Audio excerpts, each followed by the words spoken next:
Hello, आदाब and नमस्कार। आप सबका स्वागत है जीनो आईएएस के यूट्यूब चैनल पे। आज 12 सितंबर 2024 की डेट है और इस न्यूज़पेपर के एनालिसिस में हम और आप मिलके करेंगे एनालिसिस द हिंदू न्यूज़पेपर का। आई होप कि आप सब लोग अपने अपने घरों में सेफ, सुरक्षित, जहां पे भी आप रह रहे हो, आप लाइब्रेरी में पढ़ाई कर रहे हो, जहां पे भी आप हो, आप बिल्कुल तंदुरुस्त हो, फिजिकली फिट हो और मेंटली आप अपना ख्याल रख रहे हो। अगर आपको कोई भी ज़रूरत है, किसी भी चीज़ की बात करने की ज़रूरत है, कोई भी परेशानी है, तो आप हमसे कांटेक्ट कर सकते हैं। हमारे मेंटोर्स, आपको ऐसा लगेगा कि आपको अपने बिछड़े हुए दोस्त मिल गए हैं, ऐसा आपका कॉन्वर्सेशन होगा। क्यों? Because our mentors have been through the journey which you are travelling.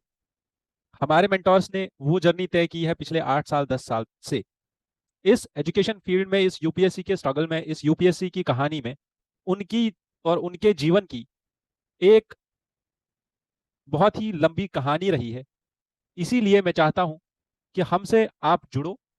आप अपने डेली बेसिस पे जो भी आपकी परेशानियां हैं, जो भी आपकी प्रॉब्लम्स है, जो भी आपकी स्ट्रगल्स है, वो शेयर करो और अपने जीवन को आसान बनाओ, अपनी प्रिपरेशन को आसान बनाओ और डीएनए प्लस को ज्यादा से ज्यादा शेयर करो। ये डीएनए प्लस का मतलब क्या है? इस डीएनए में बस न्यूज का एनालिसिस नहीं होता है, इसमें there is something which is plus plus plus and plus.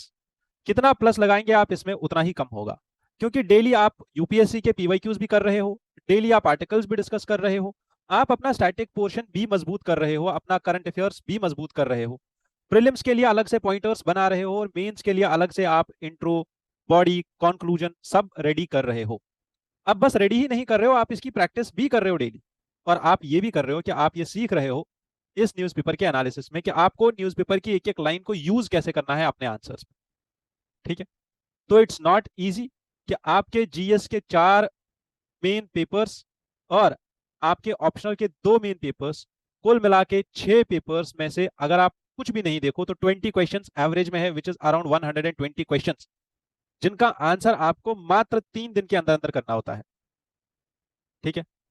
2 दिन आपके जीएस के, 1 दिन आपका ऑप्शनल का। अंडरस्टूड? तो इतना कंटेंट बना के रखना, उसको रेडीमेड दिमाग में रखना और उसके बाद उसकी डेली प्रैक्टिस करना, this is something which is challenging in mains. ठीक है? तो अब हमसे जुड़ने के लिए, आपकी प्रिपरेशन को स्मूदन करने के लिए, आपकी प्रिपरेशन को अच्छा बनाने के लिए आपको करना क्या है? आपको हमारी वेबसाइट पे जाना है, आपको हमारे नंबर्स सेव करके रखने हैं और आपको टेलीग्राम पे जुड़ना है। किस लिए जुड़ना है? क्योंकि आपको इस न्यूज एनालिसिस का पीडीएफ डेली वहां पे मिलेगा। अब आप बोलोगे सर पीडीएफ करके क्या करेंगे, हमने तो वीडियो कर लिया। नहीं, पीडीएफ में बहुत सारे नोट्स होते हैं जो आप लिखते चले जाओगे। ठीक है? जिससे आपका वैल्यू एडिशन होगा।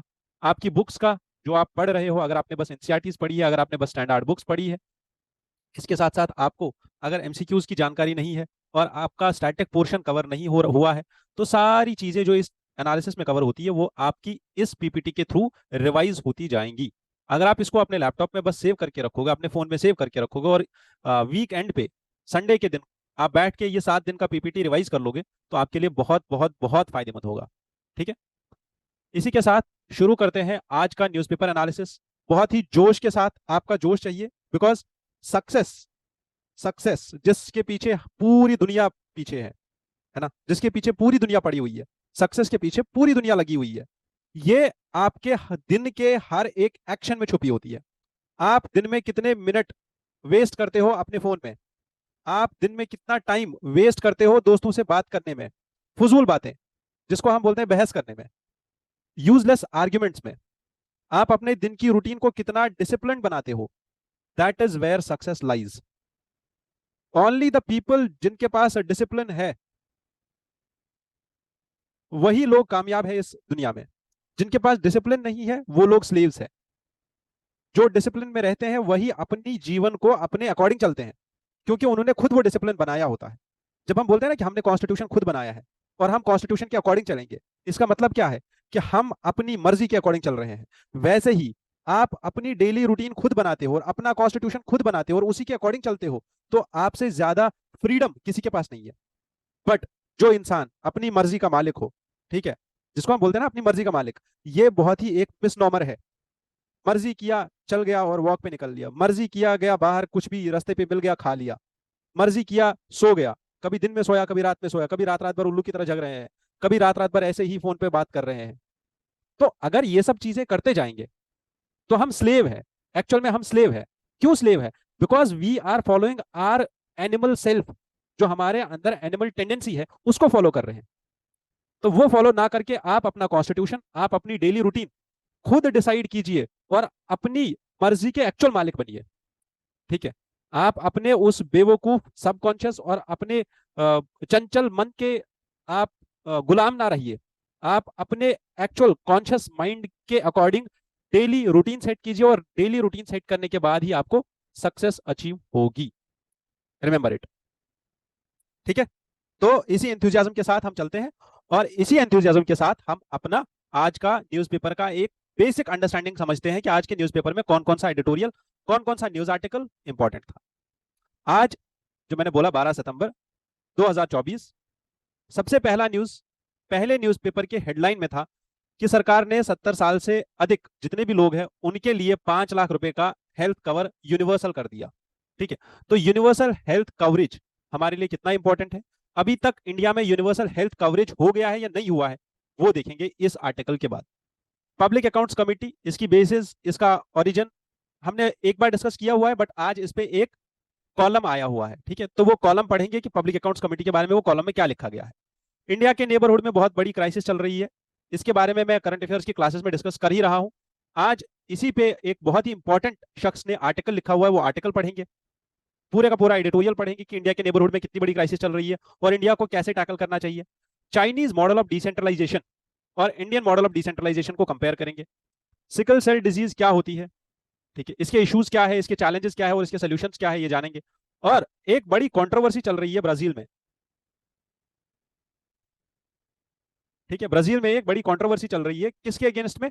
ये जो हमारे इलॉन मस्क है और जो ब्राजील के एक जज है, वो जो इन्वेस्टिगेशन कर रहे थे वहां पे ब्राजील के इलेक्शंस में एक्स, जो कि पहले ट्विटर था, उसका क्या रोल रहा है। अब उसी के बेसिस पे ब्राजील ने सस्पेंड कर दिया ट्विटर की सारी एक्टिविटीज, कहां पे? ब्राजील में बंद कर दिया ट्विटर को अभी के लिए। नेक्स्ट हम पढ़ेंगे विलेज से रिलेटेड, इंडिया में बॉर्डर विलेजेस से रिलेटेड एक प्रोग्राम चल रहा है, वाइब्रेंट विलेज प्रोग्राम। ये प्रोग्राम क्या काम कर रहा है ये भी देखेंगे। और मदरसाज के बारे में अभी बोला है national commission for the protection of child rights ने कि यहाँ पे पढ़ाई ना अच्छी नहीं हो रही है, ये लोग एनसीईआरटी पढ़ा रहे हैं बट वो काम की नहीं है, और यहाँ से जो बच्चे निकलते हैं वो एक्चुअल में रियल लाइफ में कुछ प्रोडक्टिव नहीं कर रहे हैं। तो इसीलिए हमें यहाँ का करिकुलम चेंज करने की जरूरत है। लास्ट में साइंस से एक बहुत ही इंपॉर्टेंट टॉपिक पढ़ेंगे, that is organ on chip. छोटी छोटी चिप्स के ऊपर आप छोटे छोटे सेल्स की मदद से ऑर्गन्स डेवलप करते हो, जैसे आपका लंग्स हो गए, हार्ट हो गया, ब्रेन हो गया, चेस्ट हो गया। ये लंग्स, आपके मसल्स, आपके टिश्यूज, इन छोटी सेल्स पे डेवलप करने के बाद, उनको लेबोरेटरी में टेस्ट करने के बाद ये पता लग सकता है कि अगर किसी एक पार्ट में बीमारी है, अल्जाइमर हो गया, किसी को ब्रेन में मेमोरी लॉस हो रहा है, कोई इंसान गजनी बन गया, ठीक है, तो उसको कौन सी दवाइयां दी जा सकती है, उस एक पर्सन की कौन सी दवाइयां हो सकती है, पर्टिकुलरली उसी एक पर्सन के लिए दवा बनानी है। ऐसे नहीं बाहर गए दुकान पे सर दर्द की दवा दे दो भैया, वो नहीं। पर्टिकुलर वो इंसान से रिलेटेड रिसर्च होगा, उसी के ब्रेन से रिलेटेड रिसर्च होगा और उसी के ब्रेन के लिए दवा बनाई जाएगी। इतना बेनिफिशियल है ये ऑर्गन ऑन चिप टेक्नोलॉजी। तो ये सब चीजें देखेंगे, बने रहिए इसी वीडियो के एंड तक। शुरू करते हैं आज के प्रीलिम्स के पीवाईक्यू से। ये जो प्रीलिम्स का क्वेश्चन है बहुत ही अच्छा, बहुत ही कॉन्सेप्चुअल क्वेश्चन है। एनसीईआरटी में आप अच्छे से इसको पढ़ सकते हो, एनसीईआरटी में साफ लिखा हुआ है। मैंने आज तक ज्योग्राफी के जितने भी क्वेश्चन डिस्कस किए हैं सब एनसीईआरटी से आंसर हो रहे हैं। पहला स्टेटमेंट है, एनसीईआरटी डेविएट करती है नॉर्थ की तरफ, over the ocean and towards south over the continent. ठीक है, मतलब क्या है इसका? आइसोथर्म का मतलब क्या है? वो पैरेलल लाइंस जो सेम टेम्परेचर दिखाती हो, जिस जिस जगह का टेम्परेचर सेम हो उन जगहों को कनेक्ट करती है, बस। ठीक है, अब मैं सदर्न हेमिस्फीयर और नॉर्दर्न हेमिस्फीयर की अगर बात करूं, ठीक है, तो सदर्न हेमिस्फीयर में कम टेम्परेचर होता है, नॉर्दर्न हेमिस्फीयर में ज्यादा टेम्परेचर होता है यूजुअली। ठीक है, अगर आप एवरेज की बात करो, इक्वेटर के ऊपर अगर आप देखो तो समंदर कम है, ठीक है, समंदर का पानी कम है और लैंड ज्यादा है। इक्वेटर से नीचे अगर आप देखो तो वाटर जो है वो ज्यादा है, ओशियन जो है वो ज्यादा सरफेस ले रहा है रेशियो में। और सदर्न हेमिस्फीयर में अगर आप देखो तो ऑस्ट्रेलिया और अंटार्कटिका को छोड़ के उतना कुछ है नहीं। अगर आप सदर्न अमेरिका का थोड़ा बहुत पार्ट ले लो तो बस इतना ही है सदर्न हेमिस्फीयर में, ठीक है। साउथ अफ्रीका, अफ्रीका का सदर्न रीजन, साउथ अमेरिका और ऑस्ट्रेलिया। पर अगर आप यही चीज नॉर्दर्न हेमिस्फीयर में देखो तो एक कनेक्टेड लाइन है चेन पूरा किसकी, कॉन्टिनेंट्स की। इसीलिए कॉन्टिनेंट ज्यादा गर्म होता है और ओशियन कम गर्म होता है, ये हमें पता है, प्रॉपर्टी है किसकी, किस चीज की प्रॉपर्टी है ये, वाटर की। अब इसी चीज को देखते हुए ये बोला जा रहा है कि आइसोथर्म्स नॉर्थ की तरफ डेविएट होते हैं over the ocean and south की तरफ डेविएट होते हैं ओवर द कॉन्टिनेंट, ठीक है। क्यों होगा ऐसा नॉर्दर्न हेमिस्फीयर में, या कहीं पे भी ऐसा क्यों होगा कि ओशियन में नॉर्थ की तरफ जाएगी और कॉन्टिनेंट में साउथ की तरफ आएगी, बताओ। कॉन्टिनेंट में अगर आप देखो तो जहां जहां पे भी ओशियन का इफेक्ट आएगा, जिधर जिधर कॉन्टिनेंट के साथ ओशियन होगा, उधर मॉडरेटिंग इफेक्ट आएगा टेम्परेचर पे। क्या आएगा, मॉडरेटिंग इफेक्ट आएगा। जितना टेम्परेचर, अगर फॉर एग्जांपल ओशियन में 10 डिग्री टेम्परेचर एक जगह पे है, तो वो टेम्परेचर ओशियन में अगर इस लैटिट्यूड पे 10 डिग्री टेम्परेचर है, तो कॉन्टिनेंट में वो टेम्परेचर 10 डिग्री का नीचे जाएगा। क्यों नीचे होगा, समझो इस चीज को, क्योंकि कॉन्टिनेंट ज्यादा गर्म होता है, ठीक है। कॉन्टिनेंट ज्यादा गर्म होता है और जल्दी गर्म होता है। The presence of cold ocean currents and Gulf streams and North Atlantic drift makes the North Atlantic Ocean colder. Isotherms bend towards the north. Gulf stream, North Atlantic drift current and North Atlantic Ocean को गर्म करती है, ना कि ठंडा करती है, ऐसा नहीं है। दूसरा स्टेटमेंट हमारा गलत है। इसीलिए इस क्वेश्चन का आंसर सिंपल है, that is answer is a. कोई भी कंफ्यूजन हो आपको, आप जाके एक बार एनसीईआरटी पे मैप दिया हुआ है, आइसोथर्म्स का मैप दिया हुआ है 11th क्लास की एनसीईआरटी पे, आप एक बार जाके उसको देख लो। और फिर भी समझ नहीं आता तो आप ये एक्सप्लेनेशन पढ़ो, ठीक है। आपको फिर भी समझ नहीं आता, you contact me and I will explain it to you in 15 minutes separately, ठीक है। जीरो आईएएस पे आप कॉन्टैक्ट करो, मैं आपको अच्छे से समझा दूंगा कि इसका बेसिक फंडा क्या है आइसोथर्म्स। चलो let's begin the discussion. And सबसे अच्छी खबर जो आपके लिए है वो ये है कि ज्योग्राफी ऑप्शनल जीनो आईएएस ने लॉन्च कर दिया है, और ज्योग्राफी ऑप्शनल कोर्स खुद अजीत सर ले रहे हैं। हिंदी और इंग्लिश दोनों मीडियम में ये कोर्स रहेगा। फाउंडेशन कोर्स होगा ज्योग्राफी ऑप्शनल से रिलेटेड, स्टार्ट से लेकर एंड तक आपके नोट्स, आपका preparation, test series, PYQs, answer writing practice, हर एक चीज यहाँ पे आपको बिल्कुल एग्जाम रेडी कराया जाएगा, ठीक है। अगर आपको फिर भी डाउट रहता है तो आपके लाइव जो सेशंस होंगे वो रिकॉर्ड होके आपके पोर्टल पे रहेंगे हमेशा के लिए। आप उनको एक्सेस कर सकते हो 2025 के मेंस के लिए, 2026 के मेंस के लिए, ठीक है। और ये कोर्स 2025 और 26 के दोनों एस्पिरेंट्स के लिए बनाया गया है। तो जल्दी से आप जाके इस पे रजिस्टर करो और यहाँ पे हमारे साथ जुड़ने की कोशिश करो और ज्योग्राफी ऑप्शनल को अपना रेडी करो जल्दी से जल्दी। इसके साथ साथ अजीत सर ने एक स्पेसिफिक इनिशिएटिव लेके आए हैं उन लोगों के लिए जिनका ज्योग्राफी वीक है। आज भी हमने देखा ज्योग्राफी से ही यूपीएससी का क्वेश्चन आया था, कल भी, परसों भी, 3-4 दिन से हम ज्योग्राफी के ही क्वेश्चन डिस्कस कर रहे हैं। ज्योग्राफी इंपॉर्टेंट सब्जेक्ट है। 30 से 40 नंबर ज्योग्राफी प्लस एनवायरमेंट से मिला के आते हैं, कहां से, प्रीलिम्स में, और मेंस में 60 to 70 मार्क्स आते हैं ज्योग्राफी से, ठीक है। Now understanding this importance of the subject, हमने जीएस ज्योग्राफी का एक मॉड्यूल लॉन्च किया है। बस आपको जनरल स्टडीज से रिलेटेड ज्योग्राफी पढ़ाया जाएगा। ज्योग्राफी आपका बेसिक से लेकर एडवांस पूरा कवर कराया जाएगा वाव अप्रोच के साथ, जिसमें आपको व्हाट्सएप पे एक्सेस होगा आपके मेंटोर का, अजीत सर का, ऑडियो वीडियो हर एक सपोर्ट आपको दिया जाएगा, आपको पर्सनल गाइड किया जाएगा मेंटोर्स के थ्रू और अजीत सर के थ्रू, ठीक है। प्लस यहाँ पे आपकी एमसीक्यू प्रैक्टिस होगी ताकि आपका प्रीलिम्स रेडी हो जाए, आपका डेली मेंस आंसर राइटिंग होगा ताकि आपका मेंस भी रेडी हो जाए। किसके साथ, इस जनरल स्टडीज के ज्योग्राफी के सब्जेक्ट के साथ, ठीक है, मॉड्यूल के साथ। चलो इसके बाद हमारे यूट्यूब चैनल और अजीत सर के यूट्यूब चैनल को आप फॉलो करो, सब्सक्राइब करो, क्योंकि यहाँ पे आपके लिए बहुत सारा कंटेंट लेके आ रहे हैं, पॉडकास्ट लेके आ रहे हैं, और आपकी प्रिपरेशन को अच्छा करने के लिए हर एक प्रयास यहाँ पे किया जा रहा है, ठीक है। इसीलिए I request all of you to come and join Zeno IAS, और जीनो आईएएस को जितना जल्दी हो सके उतना जल्दी आप, जितना ज्यादा हो सके उतना ज्यादा आप इसको शेयर करते जाओ। जीनो आईएएस बहुत ही कम टाइम में बढ़ रहा है, बहुत जल्दी हमारा टारगेट है कि 1 लाख सब्सक्राइबर्स हमारे हो जाएं। प्लस हमारे ऑलरेडी आई गेस 47,000 और 48,000 हो गए हैं। इसके साथ साथ we already have crossed I guess around 2,000 hours of watch time. तो इसीलिए बेहतर, मतलब अगर आप देखो कि कंटेंट इतना जबरदस्त है, कंटेंट इतना अच्छा है, और बच्चों का प्यार है, स्टूडेंट्स का लव है, और हम लोग आपको वापस दे रहे हैं वो चीजें जो हमने आपसे अचीव की है, हमने इस एजुकेशन सेक्टर से अचीव की है, ठीक है। तो वो चीजें अब आपके लिए वापस लेके आ रहे हैं, वो भी फ्री में, वो भी बहुत ही कम दाम पे, बहुत ही कम से कम बस इसलिए लेके आ रहे हैं, थोड़ा सा मिनिमल चार्जेस पे इसलिए लेके आ रहे हैं, not to make it low quality but to ensure that every student is dedicated. ठीक है, डेडिकेशन के लिए थोड़ा बहुत चार्ज कर रहे हैं बस, ताकि कोर्स की कॉस्टिंग निकल जाए, उससे ज्यादा कुछ नहीं। इसके साथ जीनो आईएएस का अपना ऐप और जीनो आईएएस की यूट्यूब चैनल, दोनों जगह आप जाके सेल्फ असेसमेंट टेस्ट एक्सेस कर सकते हो।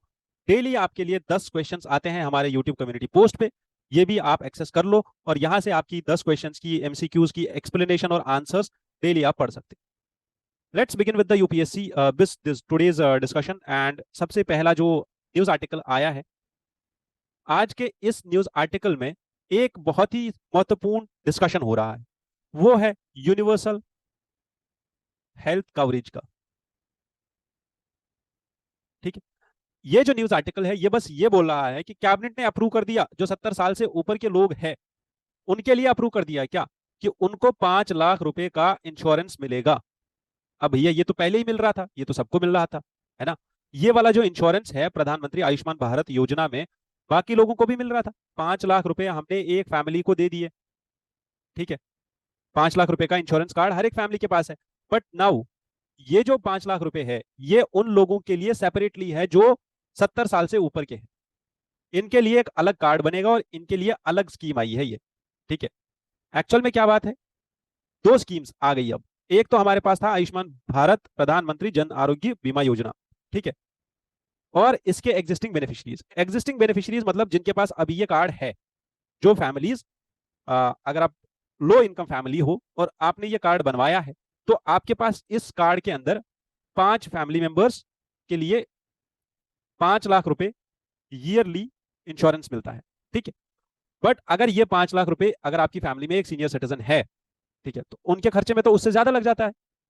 और कभी कभी होता यह है कि सीनियर सिटीजन को फैमिली में रखते ही नहीं है लोग, उनको बाहर निकाल देते हैं, घरों से बाहर निकाल देते हैं, उनको ओल्ड एज होम में डाल देते हैं। Now central government has come up with this thing कि जो एग्जिस्टिंग बेनिफिशियरीज है, चाहे वो फैमिली मेंबर हो या ना हो, और जो इन फैमिली से बिलोंग नहीं करते, इन फैमिली से बाहर के लोग हैं, ठीक है, चाहे वो उनकी फैमिली में हेल्थ कार्ड बना हो या नहीं बना हो, तब भी उनके लिए 5 लाख रुपए का इंश्योरेंस है। तो ये यूनिवर्सली सबके लिए है जो 70 साल से ऊपर के हैं। और अब जो इन फैमिलीज में है वो 5 लाख रुपए फैमिली खर्च कर देगी, और जो सीनियर सिटीजन है उनके लिए एडिशनल टॉपअप कवर है 5 लाख रुपए का। ठीक है, ये डिफरेंस है। Key features of this scheme are, in eligible senior citizen के लिए एक नया कार्ड इशू होगा, इनको फैमिली कवरेज जो ऑलरेडी था उस कवरेज में भी इनको बेनिफिट मिलेगा, प्लस फैमिली बेसिस पे जो बेनिफिट मिल रहा था वो तो है ही, उसके साथ अब एक्सटेंड हो जाएगा कि सीनियर सिटीजन के लिए 5 लाख रुपए extra. Health insurance scheme offers health insurance for secondary and tertiary care hospitalisation. जो भी हमारे पास अभी तक आयुष्मान भारत कार्ड जो होता है वो सेकेंडरी और टर्शियरी केयर के लिए ही होता है, ओपीडी केयर के लिए नहीं होता है। आप जब तक एडमिट नहीं होते तब तक आपका हॉस्पिटल का खर्चा इंश्योरेंस के कार्ड के थ्रू पे नहीं होगा। आयुष्मान भारत प्रधानमंत्री Jan Arogya Yojana is a world's largest publicly funded health insurance scheme which covers 55 crore individuals. कितने? 55 करोड़ इंडिविजुअल्स आते हैं आयुष्मान भारत स्कीम के अंदर। ठीक है, अंडरस्टैंड इट। प्लस अभी जो स्कीम लेके आए हैं, इस स्कीम के अंदर इट विल बेनिफिट, सबसे पहले तो 4.5 करोड़ फैमिलीज को बेनिफिट होगा जो ऑलरेडी आयुष्मान भारत स्कीम के अंदर आते हैं। दूसरा, इसके साथ in extra to this it will benefit around 12.3 crore families in India. Why and how? Because all of these families are suffering through the costing of healthcare of these old age people. तो geriatric care और silver economy, ठीक है, और geriatric care, इसके लिए ये बहुत ज्यादा इंपॉर्टेंट हो जाती है ये वाली स्कीम। समझ में आई बात? चलो आगे चलते हैं। Next, this editorial, I want you to understand this editorial from a perspective कि आप इस एडिटोरियल का क्रक्स समझो। ऑथर यहाँ पे पहली बात कर रहे हैं तो शेख हसीना और बांग्लादेश के क्राइसिस की। ठीक है, दूसरा उसके बाद ऑथर यहाँ पे एक जगह अगर आप यहाँ पे देखो तो बोल रहे हैं यू उल्फा, मिजोरम और एनएससीएन के बारे में, जो इंटरनल कॉन्फ्लिक्ट्स और इंटरनल इंसर्जेंट ग्रुप्स है इंडिया में, उनके बारे में। लास्ट में ऑथर ऑल्सो टॉक्स अबाउट यहाँ पे म्यांमार के बारे में, प्लस चाइना पाकिस्तान के नेक्सस के बारे में जो ग्रो कर रहा है। ठीक है, और एक रेफरेंस यहाँ पे तालिबान का भी आया हुआ है। ठीक है, और Islamist elements which are there in Bangladesh, Myanmar, Thailand and South East Asia. अब ऑथर एक्चुअल में कहना क्या चाहते हैं यहाँ पे, ये समझना क्यों जरूरी है। एम के नारायण जो कि ऑलरेडी आईबी के रह चुके हैं, security adviser, national security adviser रह चुके हैं, यही इनका आर्टिकल है और इनका आर्टिकल इंपॉर्टेंट है हमारे लिए समझना, ठीक है। बात यहां पे की जा रही है कि म्यांमार में क्राइसिस है, तालिबान इंक्रीज हो रहा है, आंग सान सू की पाकिस्तान में क्राइसिस है और बांग्लादेश में क्राइसिस है। अब हर जगह अगर क्राइसिस चल रही है तो बेसिकली ऑथर यहां पे कहना क्या चाहते हैं? ऑथर बोल रहे हैं सबसे पहली चीज, there is uncertain future with Bangladesh, ठीक है। क्योंकि this is similar to what Prague spring was, जब बोल्शेविक्स और जब सोवियत यूनियन के अगेंस्ट में ये हुआ था प्राग अपराइजिंग। तो ऑथर यहां पे बोल रहे हैं कि प्राग अपराइजिंग को तो उस टाइम के लिए, प्राग स्प्रिंग को तो उस टाइम के लिए बंद कर दिया गया था या रोक दिया गया था, वो वैसा प्रोटेस्ट था जिसको उसी टाइम पे कर्ब कर लिया गया था। बट बांग्लादेश का क्राइसिस वैसा नहीं था, बांग्लादेश में वैसे पावर्स नहीं थे। और अभी जो बांग्लादेश को नैरेटिव सेट किया जा रहा है दैट इज कि बांग्लादेश में democratic forces they are winning up, but that is not the actual case. It's not democratic forces. He says that it's a rise of Islamist influence. He says that there is growing presence of radical Islamist entities which will pose danger. There is concern that major powers like USA and China, what they will do is they will meddle up in Bangladesh affairs. और वो Bangladesh affairs में थोड़ा बहुत stir पैदा करेंगे, जिसकी वजह से होगा ये कि वहां की क्राइसिस और बढ़ेगी और वहां के जो you can say deep state actors है वो काम करना स्टार्ट करेंगे और वो हमारे लिए प्रॉब्लम हो सकती है। क्यों? क्योंकि उससे सबसे पहली चीज रीजनल सिक्योरिटी कॉम्प्रोमाइज हो सकती है, क्योंकि मिलिटेंट ग्रुप्स ऑलरेडी प्रेजेंट है इंडिया के नॉर्थ ईस्ट में। बांग्लादेश के रिलेशंस चाइना और इंडिया के साथ चेंज हो जाएंगे, प्लस रोहिंग्या क्राइसिस और रोहिंग्या इशू अगेन न्यूज में आना स्टार्ट हो जाएगा और रोहिंग्या क्राइसिस अगेन इंक्रीज होती जाएगी। Second, geopolitical concerns, border areas में कॉन्फ्लिक्ट आना स्टार्ट हो जाएगा, ठीक है। क्योंकि बांग्लादेश के साथ हमने रिसेंटली साइन किया था 2015 में ही लैंड सेटलमेंट एग्रीमेंट, ठीक है, बॉर्डर सेटलमेंट एग्रीमेंट, जिसमें हमने विलेजेस को एक्सचेंज किया था। And there is uncertain outcome because the student led protest, वो बस प्रोटेस्ट नहीं था। उस प्रोटेस्ट के बाद अगर आप देखो तो गवर्नमेंट ने ये बोला था ठीक है हम लोग अपने स्टेप्स को वापस ले लेंगे, हम लोग जो आप बोलोगे आपकी डिमांड्स को फुलफिल करेंगे। बट वो प्रोटेस्ट वहां पे रुका नहीं। उस प्रोटेस्ट का एक गोल था, दैट वाज इंटेंडेड गोल, जो डेमोक्रेसी को खत्म करने के लिए था, जो ओवर पावर करने के लिए था, रिजीम चेंज करने के लिए था। Therefore there should be more emphasis on fluid and potentially dangerous situation which is upcoming in Bangladesh, ठीक है। तो यहाँ पे ऑथर जो हाईलाइट कर रहे हैं वो ये है कि हमें कितना कॉशियस रहना होगा अब इंडिया को, और इंडिया के लिए आगे आने वाली प्रॉब्लम्स हो सकती है इस सेक्टर में। ये जो एडिटोरियल है, ये एडिटोरियल भी सिमिलर एडिटोरियल है। This editorial basically compares India और चाइना का डिसेंट्रलाइजेशन। जैसे इंडिया में हम बोलते हैं डिसेंट्रलाइजेशन और हम बोलते हैं ग्रास रूट लेवल डेमोक्रेसी, जिसमें हम क्या बोल रहे हैं कि पंचायती राज इंस्टीट्यूशंस और अर्बन लोकल बॉडीज, इनको पावर्स दो, इनको टैक्सेशन के पावर्स दो, इनको पॉलिटिकल नेट में लेके आओ, ठीक है, इनको पॉलिटिकल वेब में इंक्लूड करो और इन्हीं को इतना एम्पावर करो कि इनके पास पावर्स इतने आ जाए कि यहीं से प्लानिंग भी हो, यहीं से इंप्लीमेंटेशन भी हो और ये एक्चुअल में बन जाए grass root level self government institutions. वैसे ही ऑथर यहां पे चाइना का बोल रहा है कि China has led to extreme decentralisation. China ने बोल दिया कि विलेज लेवल पे जो आपकी मर्जी लोकल गवर्नमेंट्स की वो आप करो, आपके पास लैंड राइट्स है, सब कुछ है, आपको जो मर्जी वो करो। बट वहीं पे चाइना इतना फेडरल भी नहीं है कंट्री, ठीक है, China is not a federal country, it's a unitary country.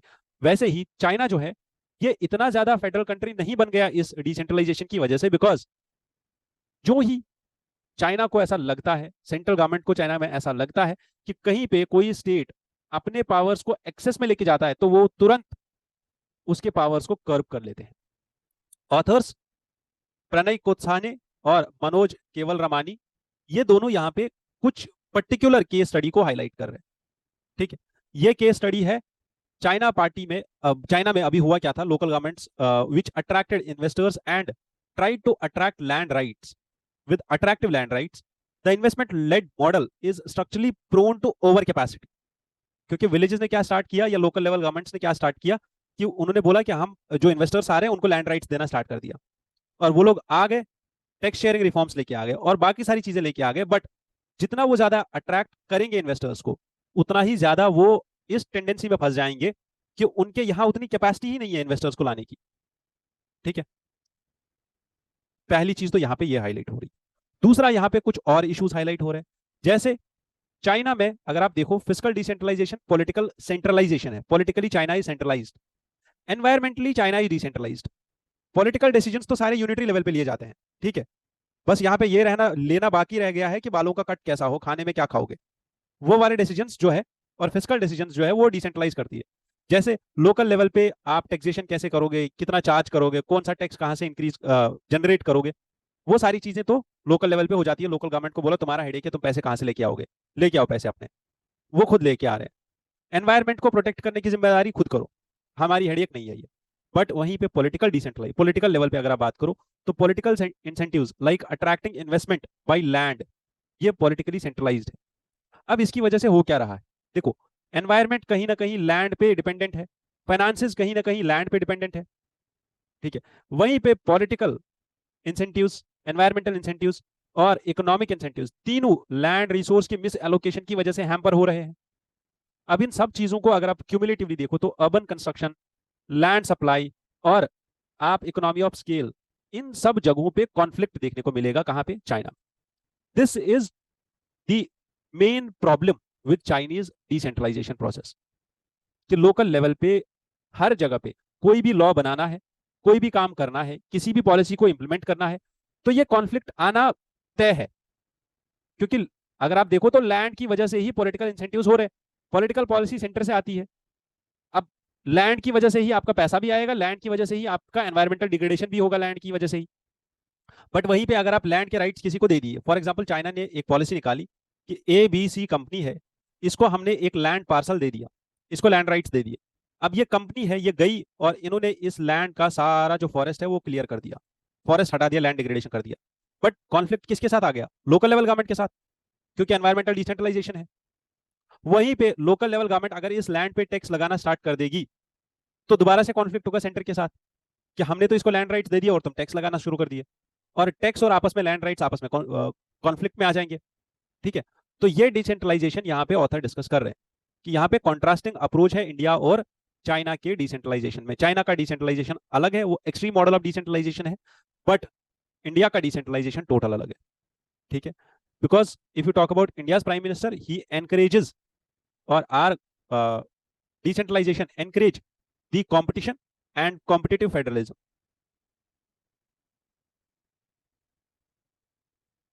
in India. We have cooperative and competitive federalism, while as China seems to moving away from this model. China का decentralization is extreme in nature, where local governments are responsible for large portion of government spendings. कि कितना खर्चा करना है, कहां से पैसा लेके आना है, this is basically the responsibility of local government. Structural issues are there, जो मैंने अभी बोला, this model is prone to over capacity, ठीक है। As local governments they prioritize industrial construction and offer incentives to attract industrial development. Initially ये model success करने लग गया था, बट लेटर ऑन जब अब अगर आप अभी देखो जी जिनपिंग के अंदर ये हुआ क्या है, this model has reached it's limits. Limit किस टाइप पे? इन इफेक्टिव इन्वेस्टमेंट हो रही है, नैरो सेंट्रल डायरेक्टिव्स आ रहे हैं कि आप यहाँ पे मत लगाओ, वहां पे मत लगाओ, वहां पे इंडस्ट्री डेवलप मत करो, यहाँ पे फॉरेस्ट रहने दो। तो हर जगह पे सेंट्रल गवर्नमेंट की तरफ से अब इंटरवेंशन हो रहा है चाइना में। It also drives for self sufficiency. Geopolitical tensions create हो रहे हैं which are affecting the export market of China, ठीक है। And there are some failed solutions also जो यहाँ पे दिए गए थे, जैसे बेल्ट एंड रोड इनिशिएटिव, जो अभी तक सक्सेसफुल नहीं हुआ है। Current challenges with China, China is now facing economic decline. How? China में there is first structural over capacity, second there is export orientation which is embedded in this decentralised model. क्योंकि अगर आप local level पे, ठीक है, जैसे आपने कल देखा था, कल मैंने एक ना स्निप डिस्कस किया था शेडोंग प्रोविंस का। शेडोंग प्रोविंस पे लार्ज स्केल में वो सी के ऊपर सोलर पावर जनरेट कर रहे हैं, ठीक है, और लार्ज लेवल पे सोलर जो पैनल्स हैं उनको कंस्ट्रक्ट कर रहे हैं, उनको बना रहे हैं, मैन्युफैक्चरिंग हो रही है। वो किस लिए हो रही है? एक्सपोर्ट के लिए। China is known as the factory of the world, why? Because of export. And export orientation basically क्यों हो रही है? क्योंकि डिसेंट्रलाइजेशन हद लेवल का है, एक्सट्रीम लेवल का decentralisation. And now there is push for self reliance in China, कि आप सेल्फ रिलायंट हो जाओ, आप सेल्फ सफिशिएंट हो जाओ, आत्मनिर्भरता आप भी लेके आओ, ठीक है। Next, this editorial talks about public accounts committee. ये पब्लिक अकाउंट्स कमेटी के बारे में जो एडिटोरियल यहाँ पे लिखा हुआ है, ये एडिटोरियल बेसिकली जो हमने आज से आई गेस लास्ट वीक में हमने डिस्कस किया हुआ था, पब्लिक अकाउंट्स कमेटी का रोल। और ये जो न्यूज आर्टिकल आया था, ये न्यूज आर्टिकल बेसिकली आज का जो न्यूज कॉलम आया हुआ है, ये डिस्कस कर रहा है जो पब्लिक अकाउंट्स कमेटी ने अभी रिसेंटली क्या किया, 161 सब्जेक्ट्स को पिक किया और बोला हम लोग क्या करेंगे, हम इन सब्जेक्ट्स का ऑडिट करेंगे। ठीक है, अब ये चीज समझने से पहले हम ये समझेंगे कि पब्लिक अकाउंट्स कमेटी असल में है क्या। तो बेसिकली अगर आप देखो तो हमारे पास पार्लियामेंट में, ठीक है, एग्जीक्यूटिव एंड लेजिस्लेचर दोनों आपस में कहीं ना कहीं पे इंटरलिंक्ड है, क्योंकि एग्जीक्यूटिव में हमारे पास आता है council of ministers plus prime minister, वहीं पे लेजिस्लेचर में हमारे पास लोकसभा प्लस राज्यसभा आती है। ठीक है, अब ये जो council of ministers plus PM होता है, ये आते हैं कहां से, लोकसभा प्लस राज्यसभा से निकल के। कुछ एमपीज जो इलेक्ट होकर लोकसभा और राज्यसभा में जाते हैं एज मेंबर ऑफ पार्लियामेंट, उन्हीं को रूलिंग पार्टी बना देती है एज मिनिस्टर, और ये मिनिस्टर्स कलेक्टिवली डिसीजन लेते हैं, और यही होता है हमारा एग्जीक्यूटिव।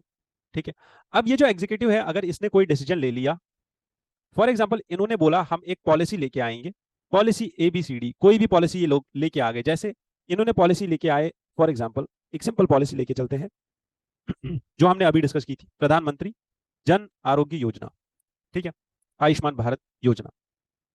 अब इस पॉलिसी ने काम कैसे किया, इस पॉलिसी के लिए एग्जीक्यूटिव क्या काम करेगा, वो सबसे पहले जाएगा लेजिस्लेचर के पास और बोलेगा मुझे इसके लिए 10,000 करोड़ रुपए की जरूरत है। ठीक है, ये प्रपोजल वो बजट में लेके आएगा, बजट बनाया और बजट लेके गया कहां पे, लेजिस्लेचर के पास, बोलेगा मुझे ये पैसा चाहिए। बजट पास करेगा कौन, लोकसभा एंड राज्यसभा, पार्लियामेंट पास करेगा बजट, बजट पास होगा तो इनके पास पैसा चला जाएगा, किनके पास, एग्जीक्यूटिव के पास। एग्जीक्यूटिव पैसा लेके क्या करेगा, एक्सपेंडिचर, पैसा खर्च हो गया। अब पैसा खर्च होने के बाद क्या होगा, यह देखा जाएगा कि ये पैसा असली जगह पे खर्च हुआ है या ऐसे ही बस स्कैम कर लिया। तो इसको चेक करने के लिए पहले कि क्या ये जेन्युइन है ये पैसा, दूसरा ये पैसा अगर खर्च हुआ है तो ये पैसा खर्च होने के बाद क्या जेन्युइनली खर्च हुआ है, कहां पे खर्च हुआ है, कहीं पे स्कैम तो नहीं हुआ है। ये सब चीजें चेक करने के लिए हमारे पास कुछ कमिटीज होती है,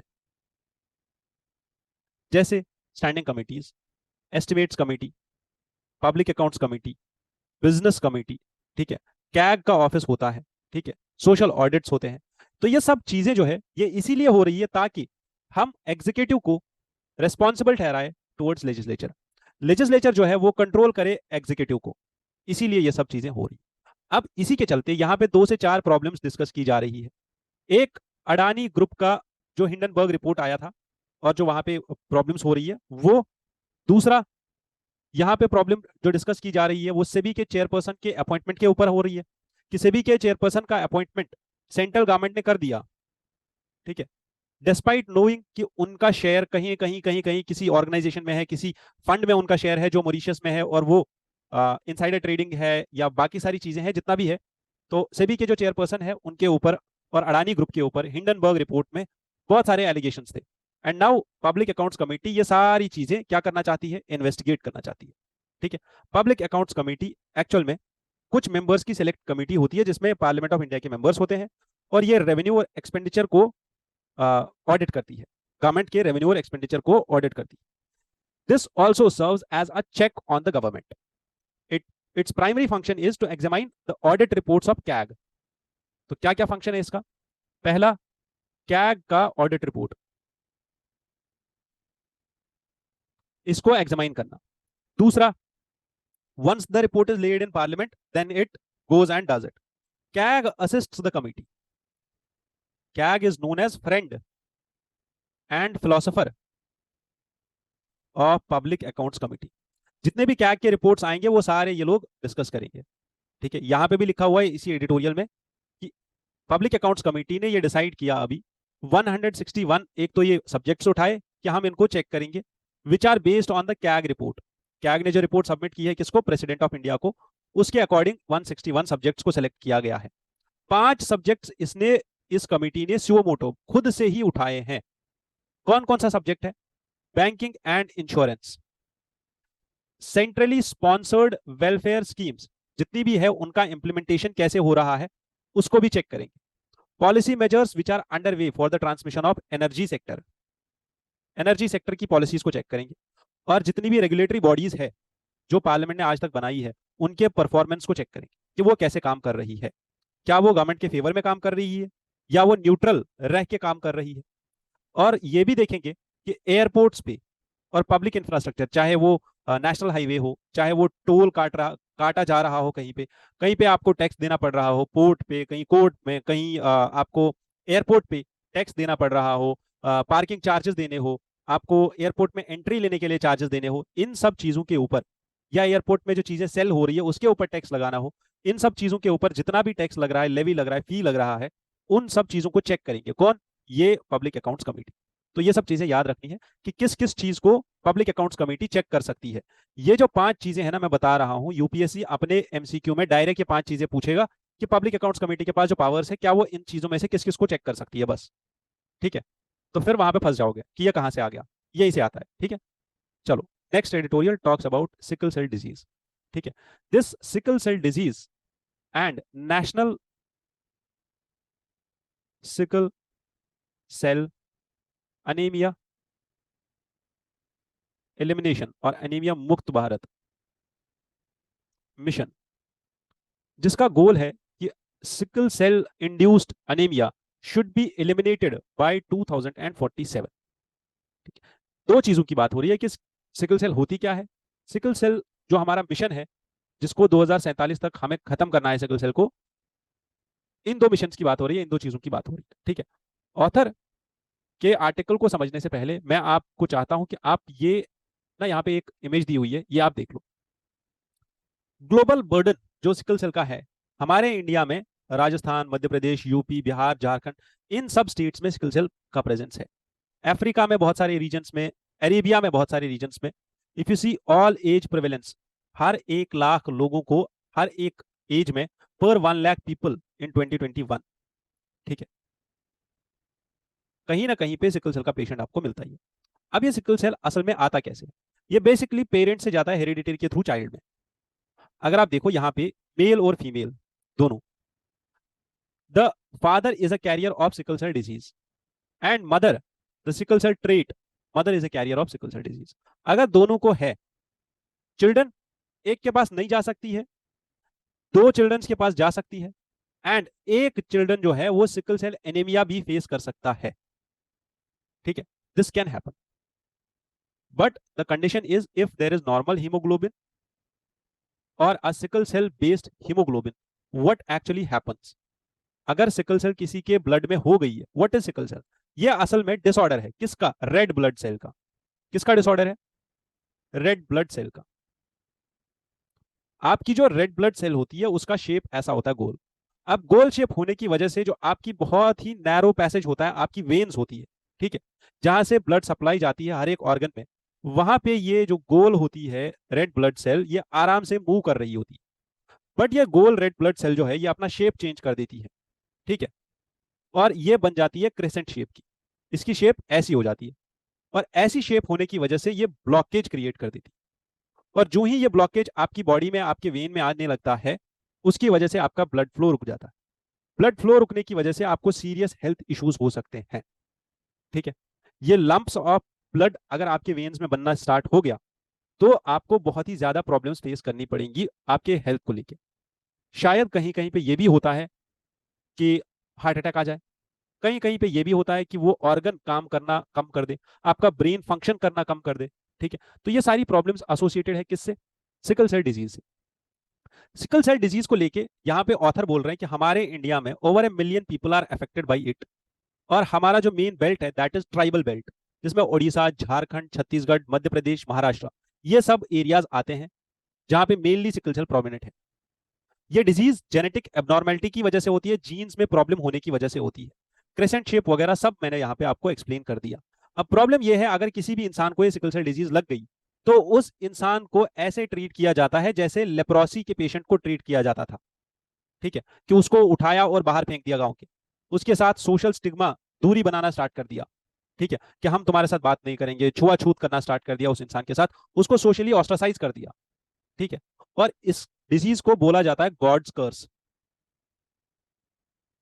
ठीक है, और यही एक मेन प्रॉब्लम है जो इस डिजीज के प्रिवेंशन में सबसे बड़ी बाधा डाल रही है। ठीक है, इस डिजीज को प्रिवेंट करने के लिए एक दवा है जिसका नाम है हाइड्रोक्सी यूरिया। ठीक है, ये दवा आपको याद रखनी है। This medicine is use to treat sickle cell, but the problem is ये मेडिसिन अवेलेबल नहीं है दूर दूर गांव में। इसीलिए इस डिजीज में जो ये मेन एक तो स्टिग्मा है, दूसरा मेडिसिन अवेलेबिलिटी नहीं है। तो ये जो लोग हैं, ये लोग कहाँ जाएंगे? क्वैक्स के पास, झोला छाप डॉक्टर के पास। वैसी बात जैसे हमने अभी पिछले हफ्ते डिस्कस किया था कि एक डॉक्टर ने यूट्यूब पे वो वीडियो देख देख के, ट्यूटोरियल देख देख के एक बच्चे का ऑपरेशन कर दिया और उसको मार दिया, और बोला मैं तुम्हारा गॉल ब्लैडर रिमूव कर दूंगा। ठीक है, तो वो सब चीजें नहीं करनी है, उन क्वैक्स के पास नहीं जाना है। उससे बचने के लिए सबसे इंपॉर्टेंट चीज ये है कि लोगों को ट्रीटमेंट की तरफ लेके आना। बट जो ही किसी इंसान को पता चलता है, सबसे पहला ड्रॉप वहीं पे होता है। लार्जेस्ट ड्रॉप इज जहां पे भी इंसान को पता चला मुझे सिकल सेल डिजीज है, अब वो ट्रीटमेंट कराने नहीं आएगा। अब वो जाएगा किसी न किसी कॉक के पास, किसी बाबा के पास, किसी पीर फकीर के पास, कि यही मुझे ठीक करेगा, क्योंकि मुझे गॉड का कर्स लगा हुआ है। ठीक है, जिन लोगों को ये डिजीज होती है उनको। प्लस उसके साथ second big drop is that treatment जो होता है, ट्रीटमेंट का एडहेरेंस, परमानेंट क्योर अवेलेबल नहीं है सिकल सेल डिजीज का। Gene therapy is promising cure for this sickle cell disease, but gene therapy लेना भी एक्सपेंसिव है। ठीक है, इन एक्सपेंसिव हमारे पास ये दवा थी जो कि अवेलेबल नहीं है लॉन्ग डिस्टेंस पे। बट अब हम क्या कर सकते हैं? What is the way forward? इस सिकल सेल डिजीज का सोल्यूशन क्या है? पहला सोल्यूशन यहां पे दिया जा रहा है कि स्टिग्मा को खत्म करो। दूसरा सोल्यूशन ऑथर दे रहे हैं कि डायग्नोसिस पूरा होना चाहिए। न्यू बॉर्न जितने भी बच्चे हो जो नए पैदा हो रहे हो, उनको उसी टाइम पे डायग्नोस करो कि सिकल सेल डिजीज के शिकार हुए हैं या नहीं हुए। बिकॉज पेरेंट्स के थ्रू अगर ये सिकल सेल ट्रांसफर हो रहा है, यहाँ पे मैंने समझाया ना आपको, ये हो भी सकता है, नहीं भी हो सकता है, और अनेमिया भी हो सकता है। ठीक है, सिकल सेल अनेमिया भी हो सकता है। थर्ड, जहां पे भी आपको पता चला कि पेशेंट है, उसके जितने क्लोज हो सके उतना क्लोज दवाई होनी चाहिए अवेलेबल।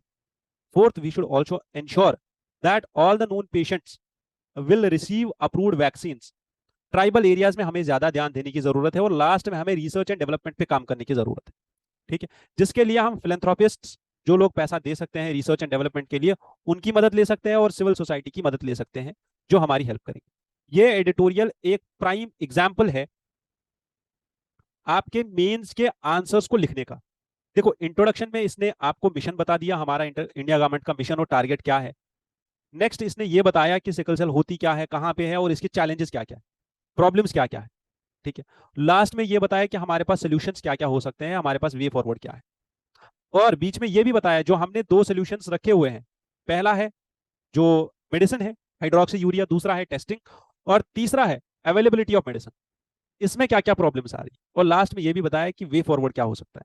इसीलिए मैं बता रहा हूँ एडिटोरियल समझना और एडिटोरियल को पढ़ना बहुत ज्यादा जरूरी है, और फिर एडिटोरियल को यूज करना अपने मेंस में, ये अनदर लेवल ऑफ स्किल है। तो इसीलिए इसको समझना जरूरी था। ठीक है, यहां तक हमने समझ लिया सिकल सेल के प्रॉब्लम्स क्या क्या है, सिकल सेल की वजह से होता क्या है, नॉर्मल ब्लड सेल कैसे बहती है आपके ब्लड के आर्टरीज में और ब्लड के वेन्स में, बट सिकल सेल कैसे फ्लो करती है और ब्लॉकेज कैसे क्रिएट कर देती है, ये भी हमने देखा। इसके बाद हमने ये भी देखा sickle cell blood disorder actual में पेन कैसे क्रिएट करता है, और आपकी वेन्स में ब्लॉकेज कैसे करता है। नेक्स्ट हमारा जो यहाँ तक तो हमारा सिकल सेल जो है पूरा टॉपिक क्लियर हो गया। अब हम डिस्कस करेंगे द एक्स, जो इससे पहले ट्विटर था, इज नाउ ब्लॉक्ड और सस्पेंडेड, इसकी सर्विसेज ब्राजील में बंद कर दी गई है। यह सर्विसेज बंद क्यों की गई है? क्योंकि यहाँ पे मेन डिस्प्यूट चल रहा है ब्राजील के एक जज और ट्विटर के जो ओनर है, not founder but owner, Elon Musk, इन दोनों के बीच में एक बहुत ही बड़ा डिस्प्यूट चल रहा है, बहुत ही बड़ा चैलेंज चल रहा है, एक केस है। केस क्या है और असल में कहानी है क्या? This justice Alexander de Moraes, what he took a decision was कि एक्स जो प्लेटफॉर्म है, इसने किया क्या? It has failed to appoint a legal representative in Brazil. But what is actually the case? X को यहाँ पे लीगल रिप्रेजेंटेटिव अपॉइंट ही क्यों करना था? एक्स को यहाँ पे कोर्ट क्यों जाना था? ठीक है, और एक्स के ऊपर वीपीएन यूज करने के चार्ज में 50,000 रील्स, जो कि ब्राजील की इकोनॉमी है, पर डे का फाइन लगाया गया है। क्यों लगाया गया इतना बड़ा फाइन? 2 साल लगे इस केस को देखने में और इस केस को इन्वेस्टिगेट करने में जस्टिस अलेक्जेंडर दी मोरेस को। अलेक्जेंडर दी मोरेस बोलते हैं यहाँ पे कि यहाँ पे एक्स और डिजिटल लेवल पे एक डिजिटल मिलिशिया है, एक डिजिटल आर्मी है, जो फार राइट ग्रुप की आर्मी है। वो फार राइट ग्रुप और backers of Brazil's erstwhile president Jair Bolsonaro, ये लोग क्या करते हैं? इन लोगों ने एक्स की मदद से फेक न्यूज फैलाया, इन लोगों ने एक्स की मदद से लोगों के सेंटिमेंट को ट्रिगर किया, और ब्राजील में मिलिट्री कू जैसी हालत लेके आ गए और ब्राजील के फेडरल बिल्डिंग्स को हमला किया और ब्राजील में मिलिट्री कू लेके आ गए और सुप्रीम कोर्ट को भी हमला किया। अब इन चार्जेस के अंदर डी मोरेस चाहते हैं दैट एक्स अपने वकील को भेजे और ये पेनल्टी पे करे, जिसके बदले में इलॉन मस्क ने साफ मना कर दिया कि हम ये सब चीजें नहीं करने वाले हैं।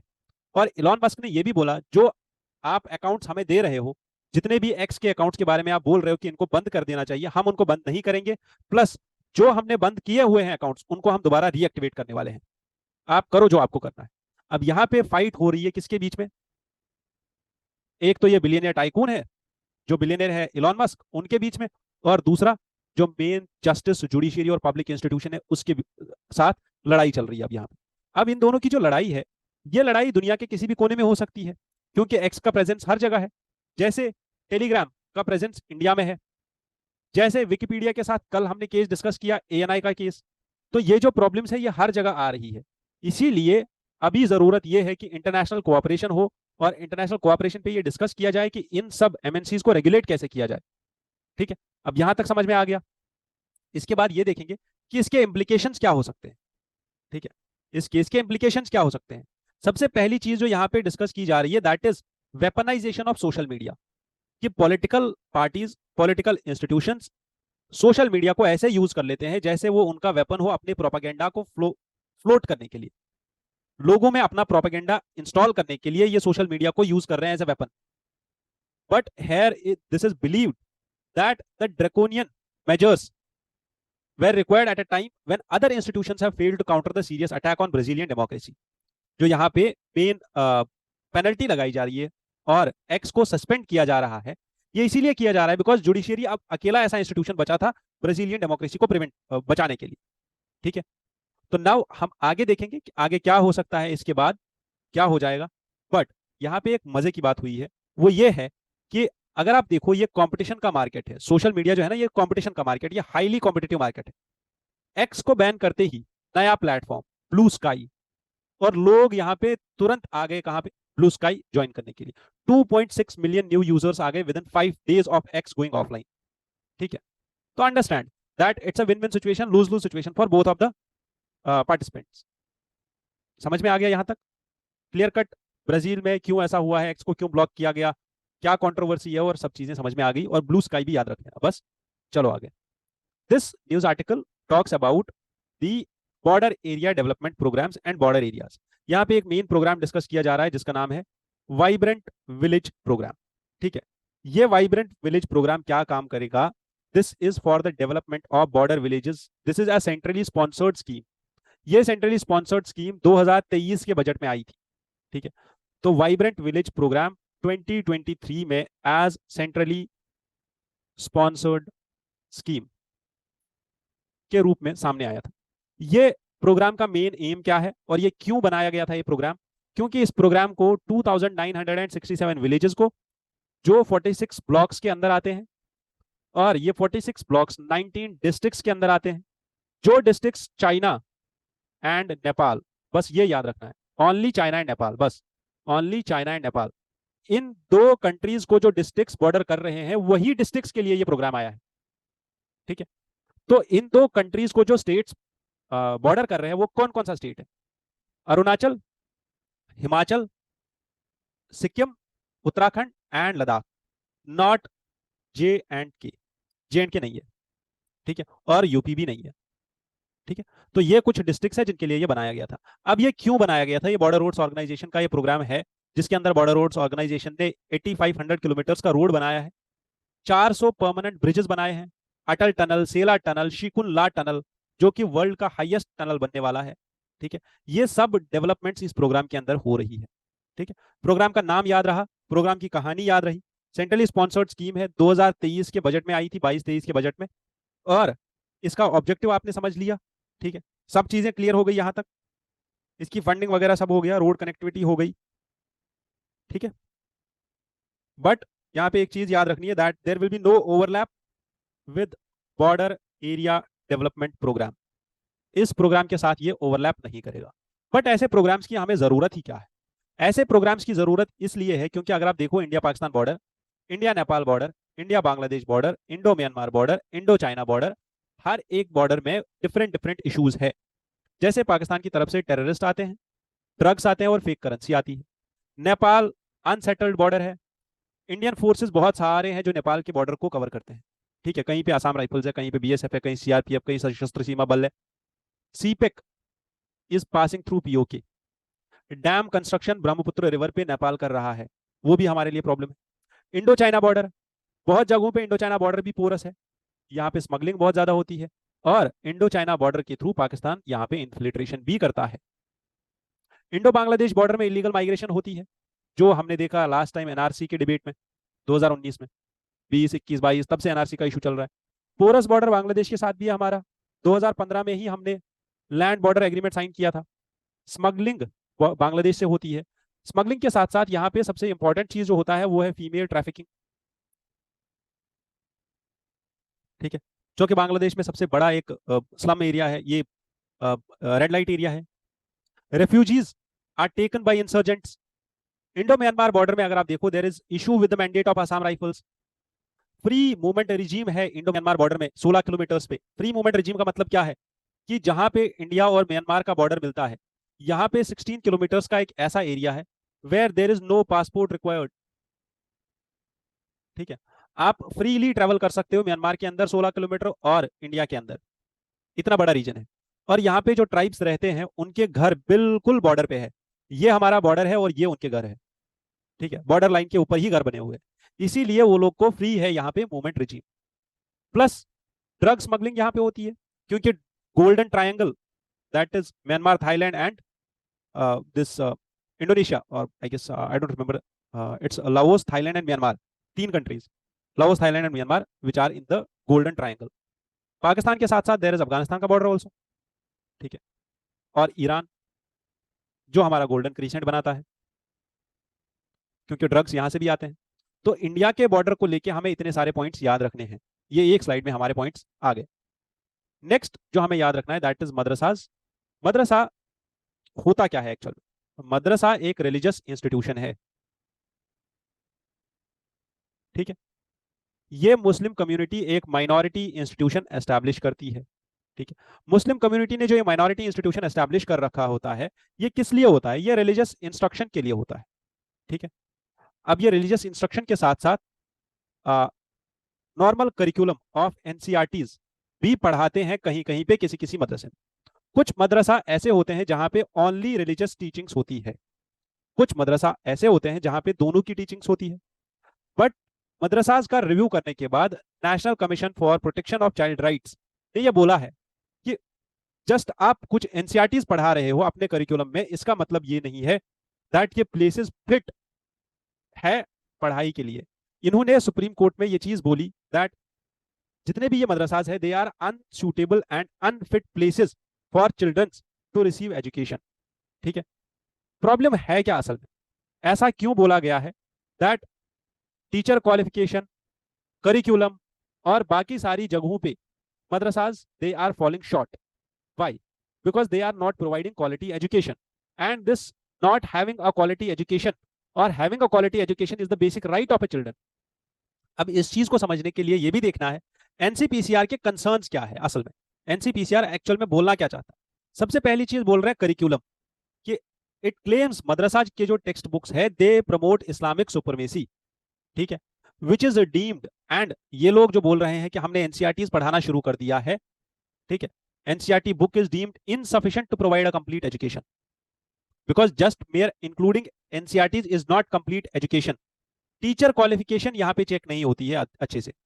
Often the teachers here are trained in traditional methods only, like उनने बस रिलीजियस टेक्स्ट पढ़े होते हैं और उनके पास पेडागोगिकल मॉडर्न स्किल्स नहीं होती है। यहाँ फंडिंग और ट्रांसपेरेंसी के इश्यूज है कि मदरसाज को फंड कौन करता है, ये लोग चलते कैसे हैं, इनकी एजुकेशन क्वालिटी कैसी है, उस पर सुपरविजन नहीं है पूरा। होलिस्टिक डेवलपमेंट में मदरसाज पीछे रह रहे हैं। जैसे इट्स बीइंग क्रिटिसाइज्ड कि यहाँ बैलेंस्ड एजुकेशन नहीं दी जाती है, यहाँ एक्स्ट्रा करिकुलर एक्टिविटीज पे ध्यान नहीं दिया जाता है। ठीक है, प्लस मदरसाज और फंडामेंटल राइट्स की अगर हम बात करें तो सबसे पहले राइट टू एजुकेशन आता है। तो कॉम्प्रहेंसिव करिकुलम होना जरूरी है। एजुकेशन का मतलब है good education, which is being violated here. Plus यहां पे बात की जा रही है that right to non discrimination, the commission has emphasised that अगर आप रिलीजियस इंस्ट्रक्शन दे रहे हो, एजुकेशन दे रहे हो नॉन मुस्लिम चिल्ड्रंस को भी, तब नॉन मुस्लिम चिल्ड्रंस का ये कॉन्स्टिट्यूशनल राइट है कि वो पीछे हटे। मदरसाज में जो नॉन मुस्लिम चिल्ड्रन भी पढ़ते हैं कहीं कहीं पे, वो लोग जो नॉन मुस्लिम चिल्ड्रन वहां पे पढ़ते हैं उनको फोर्सफुली नहीं बोल सकते हो ना आप कि आप भी ये कर लो, कि आप भी पढ़ाई करो, आप भी इस्लामिक टेक्स्ट पढ़ो। एजुकेशनल स्टैंडर्ड्स को लेके NCPCR has expressed its concerns over the lack of standardised education in madrasas which may disadvantage the students in future opportunities. ठीक है, इसके साथ साथ एनसीपीसीआर हैज हाईलाइटेड कि मदरसा एजुकेशन का इंपैक्ट क्या रहा है, किसके ऊपर, वहां के स्टूडेंट्स के ऊपर। It says that there are limited educational opportunities for madrasas. Students from madrasas, many of them face challenges जब वो हायर एजुकेशन अचीव करना चाहते हैं, क्योंकि उनकी बेसिक एजुकेशन ही अच्छी नहीं हुई होती है। सोशल एंड इकोनॉमिक डिसएडवांटेजेस होते हैं इन पे।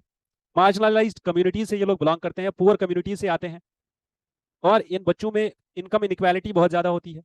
बट यहीं पे एक और पॉइंट हाईलाइट किया जा रहा है कि मदरसाज में एक्सट्रीमिस्ट आइडियोलॉजीज बताई जाती है और पोटेंशियल रेडिकलाइजेशन हो सकता है यहाँ पे इन बच्चों का। ठीक है, जैसे जो प्राइम चीज यहाँ पे डिस्कस की जा रही है वो ये है कि दारुल उलूम देवबंद जो यूपी में लोकेटेड है, यहाँ से बहुत बार ऐसे फतवे आए हैं, ऐसे डॉक्ट्रिन्स निकाले गए हैं, कंट्रोवर्शियल आइडियोलॉजीज दी गई है जो नॉर्मल पार्लांस में इंडिया के सेक्युलरिज्म से मैच नहीं करती है। ठीक है, अब ये सारे इश्यूज है किसको लेके, मदरसा एजुकेशन को लेके। इसके साथ साथ मदरसा एजुकेशन में ये भी इश्यूज है कि सबसे पहली चीज, हमारे जितने भी मदरसाज है they are unrecognised madrasas are large number. कुछ ही मदरसाज ऐसे हैं जो रिकॉग्नाइज्ड है और जो जिनकी रिकॉग्निशन स्टेट गवर्नमेंट या सेंट्रल गवर्नमेंट के अंदर आती है।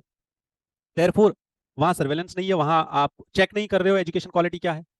रेगुलेशन और स्टैंडर्ड जो एनसीपीसीआर का है, स्ट्रिक्ट रेगुलेशन स्टैंडर्डाइजेशन एजुकेशन का, वो क्वालिटी और अकाउंटेबिलिटी नहीं है यहाँ पे। एनसीपीसीआर बोल रहा है यहाँ पे इंटीग्रेशन और इंक्लूजन की जरूरत है। ठीक है, and we need to integrate madrasas with main stream education system to ensure equal opportunities for all the children who are getting their education from these institutions. ठीक है, with this I conclude the discussion of this news article.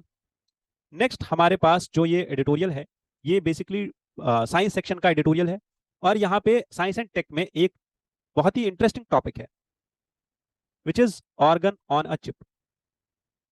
ये जो topic है, ये topic बात कर रहा है बेसिकली, यहाँ पे जो एडिटोरियल स्टार्ट हो रहा है ये बोल रहा है दैट गवर्नमेंट ऑफ इंडिया ने एक पॉलिसी निकाली थी जिस पॉलिसी का नाम है बायो E3 पॉलिसी। ये बायो E3 पॉलिसी किस लिए है? ये बायो E3 पॉलिसी इसलिए है कि हमें बायोटेक्नोलॉजी को, बायोटेक को 3 जगहों पे डेवलप करना है। कहां कहां पे डेवलप करना है? सबसे पहले हमें बायो मैन्युफैक्चरिंग फैसिलिटीज बनानी है।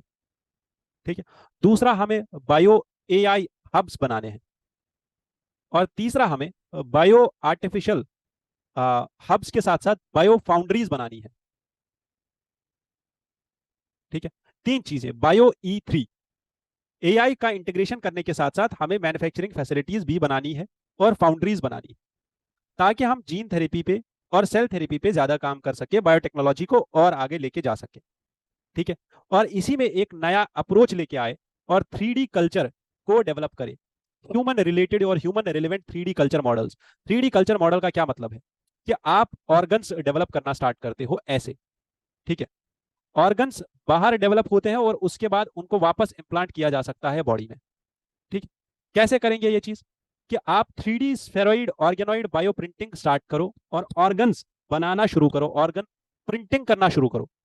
जैसे आपके हाथ पांव बनते हैं, ऑर्गन्स बनते हैं, धीरे धीरे धीरे धीरे आपकी मदर की वूम में वो वहां पे भी प्रिंट ही हो रहे होते हैं, डेवलप हो रहे होते हैं। वैसे ही आप सेल्स और सेल ऑर्गेनेलीज का यूज करके ये ऑर्गन्स प्रिंट करना स्टार्ट करो, 3D ऑर्गन्स प्रिंट करना स्टार्ट करो, एक्चुअल में ऑर्गन्स प्रिंट हो। ठीक है, और इस चीज की यहां पे बात की जा रही है। समझ में आया यहां तक?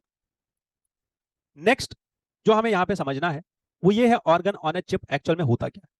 This basically talks about micro engineering. Engineering और बायोलॉजी दोनों का ये मिक्सचर है जिसका हेल्प कर रही है बीच में बायोटेक्नोलॉजी। अगर इस एडिटोरियल को आप देखो तो इस एडिटोरियल में ये भी चीज लिखी जा रही है, जो मेन चैलेंज है हमारे यहाँ वो ये है कि ऑर्गन ऑन ए चिप को डेवलप करने के लिए हमें bio engineering, pharmacology, biotechnology, computer science, clinical medicine सबको एक जगह लेके आना पड़ेगा। जब हम सबको एक जगह लेके आएंगे तभी हमारे ये चीजें, हमारी ये रिसर्च की ड्राइव सक्सेसफुल होगी, तभी हम ये ऑर्गन ऑन ए चिप बना सकेंगे इंडिया में। ठीक है, इसीलिए मैंने बोला ये माइक्रो इंजीनियरिंग होती है, ये बायोमिमिक्री होती है, ये लाइफ को, ह्यूमंस को मिमिक करती है, ह्यूमन बॉडी को मिमिक करती है। ठीक है, बायोमेडिकल एंड फार्मास्यूटिकल एप्लीकेशंस यहाँ पे होती है। ठीक है, इस चीज की मतलब क्या है इसका, कि आप ये ऑर्गन्स को डेवलप करके ऑर्गन रिप्लेसमेंट थेरेपी में यूज कर सकते हो, या आप इन ऑर्गन्स को डेवलप करने के बाद ये निकाल सकते हो कि किस ऑर्गन में कौन सी बीमारी हुई है, कौन सा वायरस लगा हुआ है, कौन से बैक्टीरिया ने इन्फेक्शन किया हुआ है किस ऑर्गन में, उस बैक्टीरिया को मारने के लिए या उस कैंसर को ट्रीट करने के लिए हम कौन से मेडिसिन लेके आ सकते हैं, ये आप लैब में ट्राई कर सकते हो। बट अभी तक हो क्या रहा है, अभी तक हम माउस के ऊपर एक्सपेरिमेंट करते हैं, जबकि आप एक्चुअल ऑर्गन के ऊपर एक्सपेरिमेंट कर सकते हो इस टेक्नोलॉजी के बाद। आपको माउस पे एक्सपेरिमेंट करने की जरूरत नहीं है।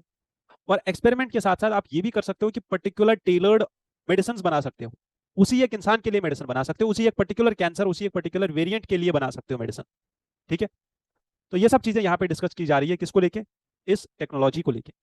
इस एडिटोरियल में कुछ और इंफॉर्मेशन है, जैसे बेयर एक ऑर्गेनाइजेशन है जो डेवलप कर रही है टिश्यू यूज के साथ, दो ऑर्गेनाइजेशन है, एक बेयर है एक टिश्यू यूज है, वो लोग liver and multi organ on chip model develop कर रहे हैं।